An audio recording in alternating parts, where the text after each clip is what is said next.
தீபாவளினா பளிச்சுன்னு ஞாபகத்துக்கு வர்றது பட்டு, பட்டாசு, பலகாரம்னா ஞாபகத்துக்கு வர்றது மந்த்ரா கடலை எண்ணெய். அபார ருசி, ஆரோக்கியமான உடல் நலம். தீபாவளி அன்னைக்கு மட்டும் இல்ல, என்னைக்குமே கிச்சன்ல இருக்க வேண்டியது மந்த்ரா கடலை எண்ணெய் தான். வணக்கம். செய்தி சுருக்கம். மோடி வைத்த டின்னர் பார்ட்டி, என்டிஏ எம்பிக்களுக்கு காத்திருந்த அதிர்ச்சி. குஜராத் குண்டுவெடிப்பு. பீகார் சட்டசபை தேர்தலில் கிடைத்த பிரம்மாண்ட வெற்றியை கொண்டாட அனைத்து தேசிய ஜனநாயக கூட்டணி எம்பிக்களையும் இரவு விருந்திற்காக 2 நாட்களுக்கு முன் தன் வீட்டிற்கு அழைத்திருந்தார் பிரதமர் மோடி. எம்பிக்கள் பஸ்களில் அழைத்து வரப்பட்டனர். வட்ட மேஜைகள் அமைக்கப்பட்டு எம்பிக்களுக்கு உணவு பரிமாறப்பட்டது.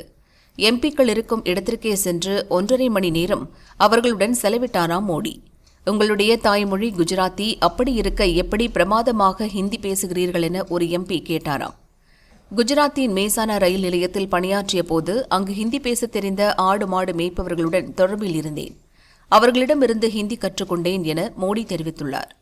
முதல் முறையாக தேர்ந்தெடுக்கப்பட்ட இளம் எம்பிக்களுடன் அதிக நேரம் செலவிட்டுள்ளார் மோடி. அவர்களுக்கு ஆலோசனைகளையும் அளித்துள்ளார். எப்படி நீங்கள் டென்ஷனை தாங்குகிறீர்கள் என பல எம்பிக்கள் கேட்டனர். எது குறித்தும் நான் டென்ஷன் ஆவதே இல்லை. அவ்வாறு ஆகும் விஷயங்களை ஒரு தாளில் எழுதி வைத்துக் கொள்வேன். அதுதான் நெருக்கடியை நீக்குகிறது. இதுதான் என் தாரக மந்திரம் என்றாராம். குஜராத் முதல்வராக இருந்தபோது குண்டுவெடிப்பு நடந்தது. அங்கு நீங்கள் போக வேண்டாம் என அதிகாரிகள் கூறினர். ஆனால் அதை மீறி அங்கு சென்றேன். சரியான முடிவை நீங்கள் எடுக்க வேண்டும். அதே சமயம் நீங்கள் எடுக்கும் முடிவிற்கு நீங்கள்தான் பொறுப்பேற்கவும் வேண்டுமென எம்பிக்களுக்கு ஆலோசனை அளித்தார் மோடி. அதிகாரிகள் மீது உங்களுக்கு கோபமே வராதா என ஒரு இளம் எம்பி கேட்க, சில விஷயங்கள் உங்களுக்கு கோபத்தை ஏற்படுத்தலாம். அதனால் அதை நீங்கள் எப்படி கையாளுகிறீர்கள் என்பது மிக முக்கியம்.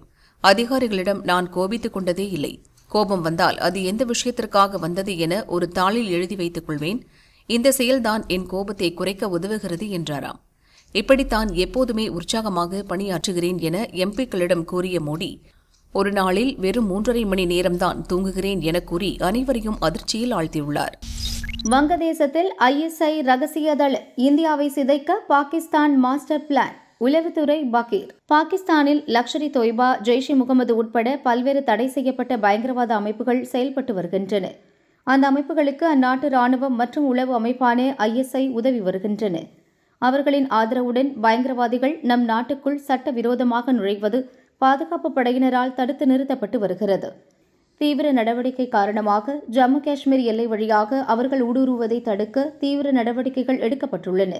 இதனால் அந்த வழியாக நுழைய முடியாமல் திணறிய பயங்கரவாதிகள் வடகிழக்கு மாநிலங்கள் மற்றும் மேற்கு வங்கம் வழியாக ஊடுருவி வந்தனர்.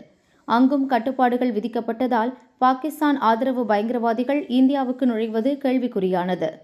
இந்நிலையில் நம் மற்றொரு அண்டை நாடான வங்கதேசம் வாயிலாக நுழைந்து இந்தியாவில் தாக்குதல் நடத்த அவர்கள் திட்டமிட்டுள்ளது தெரியவந்துள்ளது. இதற்கு பாகிஸ்தான் உளவு அமைப்பான ISI உதவியதும் வெளிச்சத்துக்கு வந்துள்ளது. சமீபத்தில் வங்கதேசத்தில் இருந்து வெளியாகும் பிளிட்ஸ் நாளிதழின் ஆசிரியர் சலாஹுதீன் ஷோயப் சௌத்ரி உசனாஸ் அறக்கட்டளைக்காக கட்டுரை ஒன்றை எழுதியிருந்தார். அதில் அவர் கூறியுள்ளதாவது: வங்கதேச தலைநகர் டாக்கா எல்லை அருகே இஸ்லாமிய மத கல்வியை போதிக்கும் மதரசா ஒன்று செயல்பட்டு வந்தது. இங்கு பயங்கரவாதம் தொடர்பான பரப்புரைகள் மற்றும் சொற்பொழிவுகள் நடந்து வந்தன. இந்த மதரசா திடீரென மூடப்பட்டது சந்தேகத்தை எழுப்பியுள்ளது. கடந்த மாதம் 10 இந்தியாவின் டெல்லி செங்கோட்டை அருகே நடந்த கார் குண்டுவெடிப்பு தாக்குதலில் ஹரியானாவில் உள்ள அல்ஃபலா பல்கலையில் பணியாற்றிய டாக்டர்கள் மற்றும் அதன் நிர்வாகி ஜவாத் அகமது சித்திக் கைது செய்யப்பட்டதை அடுத்து வங்கதேசத்தில் உள்ள மதரசா மூடப்பட்டது. இந்த மதரசாவுக்கு பாகிஸ்தான் மற்றும் வளைகுடா நாடுகளைச் சேர்ந்த மத அறக்கட்டளைகள் நன்கொடையாளர்களுடன் தொடர்பு இருந்த நிலையில் அது திடீரென மூடப்பட்டது பல்வேறு சந்தேகங்களை எழுப்பியுள்ளது. இருப்பினும் இந்த மதரசா குறித்து எந்த விசாரணையும் நடத்தப்படவில்லை. இந்த சூழலில் மதரசா மூடப்பட்டது பயங்கரவாத செயல்பாடுகள் தொடர்பான ஆதாரங்களை அழிக்கும் முயற்சியாக பார்க்கப்படுகிறது. டெல்லி தாக்குதல் குறித்து விசாரிக்கும் புலனாய்வு அமைப்புகள் மதரசாவை நிர்வகிக்கும் நபர்களை நெருங்கும் முன்பே முன்கூட்டியே தகவல் அறிந்து அவர்கள் தப்பியோடியுள்ளனர். அந்த எச்சரிக்கை விடுத்தவர் பாகிஸ்தானின் ISI உளவு அமைப்பைச் சேர்ந்தவராக இருக்கலாம் என பயங்கரவாத விசாரணை குழு சந்தேகிக்கிறது. இது வங்கதேசத்தில் கடந்த ஆண்டு நடந்த ஆட்சி கவிழ்ப்புக்கு பின் ISI மற்றும் அதன் கைப்பாவைகள் தங்கள் செயல்பாட்டு வழித்தடங்களை வங்கதேசம் வழியாக மீண்டும் கட்டமைப்பதை உலக நாடுகள் குறைத்து மதிப்பிட்டுள்ளன என்பதை காட்டுகிறது. வங்கதேச எல்லையில் ரகசிய பயங்கரவாத தளம் அமைத்தது வாயிலாக பாகிஸ்தானின் ISI மீண்டும் நெருப்புடன் விளையாட முடிவு செய்துள்ளது. எல்லை தாண்டிய பயங்கரவாத செயல்களுக்கு வங்கதேசத்தை பயன்படுத்த பாகிஸ்தான் முடிவு செய்துள்ளதை ஒருபோதும் அனுமதிக்க முடியாது. ஒருமுறை இதுபோல் நடந்துவிட்டால் அது மீண்டும் மீண்டும் நடக்கும் என்பதில் எந்த சந்தேகமும் இல்லை. எனவே சம்பந்தப்பட்ட மதரசா திடீரென மூடப்பட்டதை சாதாரணமான விஷயமாக கருத முடியாது. இதை தேச பாதுகாப்புக்கு விடப்பட்ட அச்சுறுத்தலாகவே பார்க்க வேண்டும். இவ்வாறு அவர் கூறியுள்ளார். பிளிட்ஸ் நாளிதழின் ஆசிரியர் சலாஹுதீன் ஷோயப் சௌத்ரியின் இந்த கட்டுரை வங்கதேசத்தை அடிப்படையாக வைத்து எழுதப்பட்டிருந்தாலும் நம் நாட்டை குறிவைத்து பாகிஸ்தான் அங்கு ரகசிய பயங்கரவாத தளத்தை அமைக்க முயற்சிப்பதாக இந்திய உளவுத்துறை சந்தேகம் தெரிவித்துள்ளது. இந்தியாவுக்குள் நேரடியாக நுழைவதற்கான கதவுகள் அடைக்கப்பட்ட நிலையில் மாற்றுப்பாதை வாயிலாக இங்கு வந்து தாக்குதல் நடத்த பாகிஸ்தான் மற்றும் அந்நாட்டு பயங்கரவாதிகள் மேற்கொண்ட முயற்சியே இது என உளவுத்துறை அதிகாரிகள் திட்டவட்டமாக எச்சரித்துள்ளனர். அதிமுகவிடம் 50 தொகுதிகளை உறுதியாக பெற வேண்டும். அமித்ஷாவிடம் வலியுறுத்த நாகேந்திரன் முடிவு. கடந்த லோக்சபா தேர்தலில் தனி அணி அமைத்து போட்டியிட்ட பாஜக 18% ஓட்டுகளை பெற்றது. லோக்சபா தேர்தல் முடிவுகளை சட்டசபை தொகுதி வாரியாக ஒப்பிட்டு பார்த்தால் 83 தொகுதிகளில் அதிமுகவை பின்னுக்கு தள்ளி பாஜக 2வது இடம் பிடித்துள்ளது. அதன் அடிப்படையில் வரும் சட்டசபை தேர்தலில் 80 தொகுதிகளை அதிமுகவிடம் கேட்க வேண்டும் என மேலிட தலைவர்களிடம் தமிழக பாஜக நிர்வாகிகள் தெரிவித்துள்ளனர். சென்னையில் அதிமுக பொதுச் செயலர் பழனிசாமியை தமிழக பாஜக தலைவர் நயினார் நாகேந்திரன் சில தினங்களுக்கு முன் சந்தித்து பேசினார். அப்போது இரு கட்சிகள் இடையேயான தொகுதி பங்கீடு குறித்து பேசப்பட்டுள்ளது. கூட்டணியில் அதிமுக போட்டியிடும் தொகுதிகளின் எண்ணிக்கை, கூட்டணி கட்சிகளுக்கு ஒதுக்கும் தொகுதிகள் தொடர்பாகவும் பேசப்பட்டுள்ளது. அதன் அடிப்படையில் பாஜக எதிர்பார்க்கும் தொகுதிகளை ஒதுக்க அதிமுக விரும்பவில்லை என தெரிகிறது. பழனிசாமி தெரிவித்த கருத்துக்களை அமித்ஷாவிடம் தெரிவிக்க நயினார் நாகேந்திரன் டெல்லி சென்றார். டெல்லி செல்லும் முன் 1 மணி நேரம் பழனிசாமியுடன் தொலைபேசியில் பேசியுள்ளார். எனவே அதிமுக தலைமையில் 75 தொகுதிகளை கேட்கும் வகையில் தொகுதி பங்கீட்டு பேச்சை துவங்க வேண்டும் என்றும் 50 தொகுதிகளை உறுதியாக பெற வேண்டும் என்றும் அமித்ஷாவிடம் நயினார் நாகேந்திரன் வலியுறுத்த இருப்பதாக தெரிகிறது. மொடக்குறிச்சி, ஊட்டி, கோபிசெட்டிப்பாளையம், கிணத்துக்கடவு, கோவை வடக்கு, தென்காசி, திருநெல்வேலி, கிருஷ்ணகிரி, கடலூர், காங்கேயம், மதுரை, அவிநாசி, ராணிப்பேட்டை, காஞ்சிபுரம், ஆரணி, கள்ளக்குறிச்சி, வேளச்சேரி, டிநகர், திருக்கோவிலூர், திண்டுக்கல் ஆகிய 20 தொகுதிகளில் பாஜகவுக்கு வெற்றி வாய்ப்பு உள்ளது. அந்த தொகுதிகளை கட்டாயம் கேட்டு பெறவும் அக்கட்சி முடிவு செய்துள்ளது. அமித்ஷா வருகைக்காக காத்திருக்கும் OPS. நாளை நடக்க இருந்த மாவட்ட செயலாளர்கள் கூட்டம் தள்ளி வைப்பு.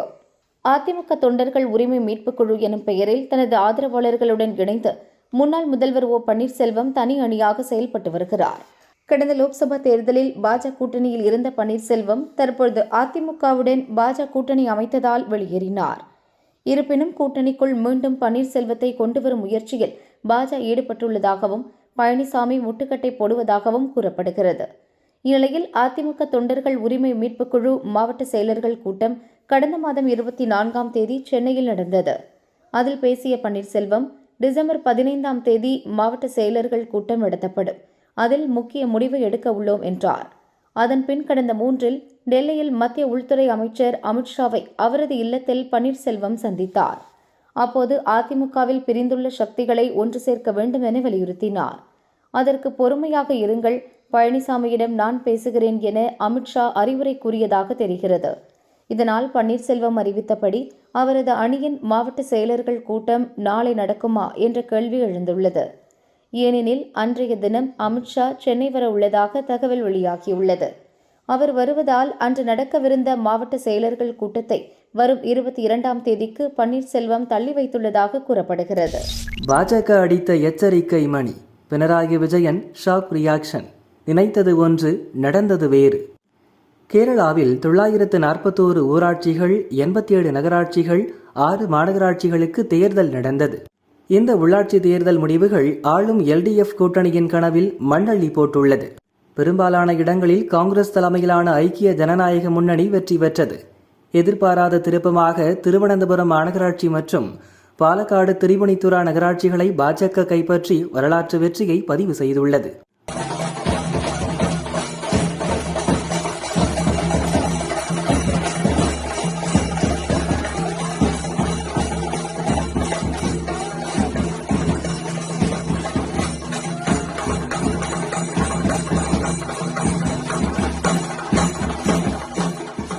உள்ளாட்சி தேர்தல் முடிவுகள் எதிர்பார்த்தது போல் இல்லை என்று முதல்வர் பினராயி விஜயன் ஷாக் ரியாக்ஷன் கொடுத்துள்ளார். LDF ஆதிக்கம் செலுத்தும் என்று எதிர்பார்த்தோம், ஆனால் அதை எட்ட முடியாமல் போய்விட்டது. இதற்கான காரணங்கள் பற்றி விரிவான ஆய்வுக்கு உட்படுத்துவோம். தேவையான திருத்தங்கள் செய்து முன்னோக்கி செல்வோம் என பினராயி குறிப்பிட்டுள்ளார். தேர்தல் பிரச்சாரத்தில் வகுப்புவாத அரசியல் கை கொடுத்ததால் திருவனந்தபுரத்தில் NDAவின் கை ஓங்கி இருக்கிறது. இது மதச்சார்பின்மை மீது நம்பிக்கை வைத்தவர்களுக்கு கவலையை ஏற்படுத்தியுள்ளது. இந்த தேர்தல் முடிவுகள் நமக்கான எச்சரிக்கை மணி. மக்கள் எதிர்வினை பிரச்சாரத்துக்கும் வகுப்புவாத சக்திகளின் பிளவுவாத தந்திரங்களுக்கு பலியாகி விடாமல் இருப்பதை உறுதி செய்ய வேண்டும் என்ற எச்சரிக்கையை காட்டுகிறது. வகுப்புவாதத்திற்கு எதிராக தொடர்ந்து போராட வேண்டும் என்பதையே இந்த தேர்தல் முடிவுகள் காட்டுவதாக கேரள முதல்வர் பினராயி விஜயன் கூறியிருக்கிறார். கால்பந்தில் மெஸ்ஸியுடன் மோதி பார்த்த CM ரேவந்த் ஆரவாரத்துடன் நடந்த சுவாரஸ்யமான மேட்ச். அர்ஜென்டினா கால்பந்து ஜாம்பவான் லியோனல் மெஸ்ஸி 3 நாட்கள் சுற்றுப்பயணமாக இந்தியா வந்துள்ளார். கொல்கத்தா விசிட்டுக்கு பின் ஐதராபாத் சென்ற மெஸ்ஸியை தெலுங்கானா முதல்வர் ரேவந்த் வரவேற்றார்.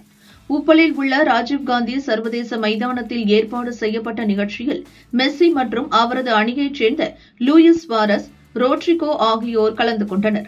அவர்களை காண ஆயிரக்கணக்கான ரசிகர்கள் திரண்டனர். அப்போது மெஸ்ஸி, ரேவந்த் அணிகளுக்கு இடையே நட்பு ரீதியிலான கால்பந்தாட்டம் நடந்தது. முதல்வர் ரேவந்த் கலந்து கொண்டு மெஸ்ஸி அண்ட் கோவுடன் கால்பந்து விளையாடினார்.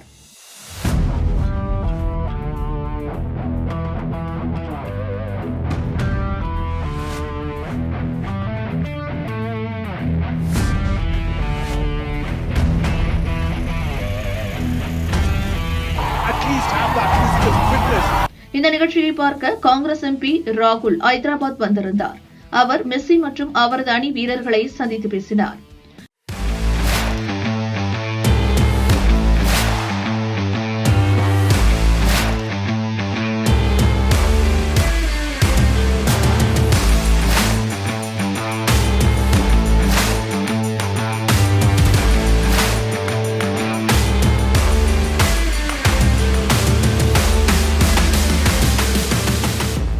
முன்னதாக மெஸ்ஸி கொல்கத்தா நிகழ்ச்சியில் பங்கேற்றபோது அங்கு அவரது ரசிகர்கள் வன்முறையில் ஈடுபட்டனர். இதையடுத்து ஐதராபாத்தில் பலத்த போலீஸ் பாதுகாப்பு போடப்பட்டு இருந்தது.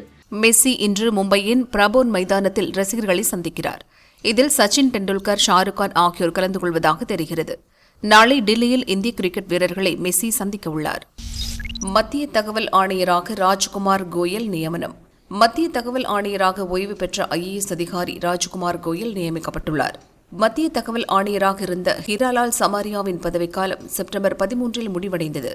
இதையடுத்து அந்த பதவி காலியாக இருந்தது. புதிய தகவல் ஆணையரை தேர்வு செய்ய பிரதமர் மோடி, மத்திய உள்துறை அமைச்சர் அமித்ஷா, லோக்சபா எதிர்க்கட்சித் தலைவர் ராகுல் அடங்கிய தேர்வுக் குழுவின் கூட்டம் சமீபத்தில் நடந்தது. இதில் மத்திய தகவல் ஆணையராக மத்திய சட்ட அமைச்சக முன்னாள் செயலர் ராஜ்குமார் கோயலை நியமிக்க பரிந்துரைக்கப்பட்டது. இந்நிலையில் மத்திய தகவல் ஆணையராக ராஜ்குமார் கோயலை நியமித்து மத்திய அரசு உத்தரவிட்டுள்ளது. மேலும் ஜெயவர்மா சின்ஹா, சுவாகர் தாஸ், சஞ்சீவ் குமார் ஜிண்டால், சுரேந்திர சிங் மீனா உள்ளிட்ட 8 பேர் தகவல் ஆணையர்களாக நியமிக்கப்பட்டுள்ளனர். ஜனாதிபதி திரௌபதி முர்மு முன்னிலையில் புதிய குழுவினர் நாளை பதவியேற்கின்றனர். அமெரிக்க மத்தியஸ்தம் தோல்வி. தாய்லாந்து கம்போடியா மீண்டும் மோதல். தாய்லாந்து கம்போடியா இடையே 100 ஆண்டுகளுக்கு மேலாக எல்லை பிரச்சினை நீடித்து வருகிறது. இந்த எல்லை பிரச்சினை ஜூலையில் மோதலாக வெடித்தது. 5 நாட்கள் நீடித்த மோதலில் இருதரப்பிலும் 43 பேர் கொல்லப்பட்டனர். அமெரிக்க அதிபர் டிரம்ப் மற்றும் மலேசிய அதிபர் அன்வர் இப்ராஹிம் முயற்சியால் அக்டோபரில் 2 நாடுகளும் போர் நிறுத்த ஒப்பந்தத்தில் கையெழுத்திட்டன.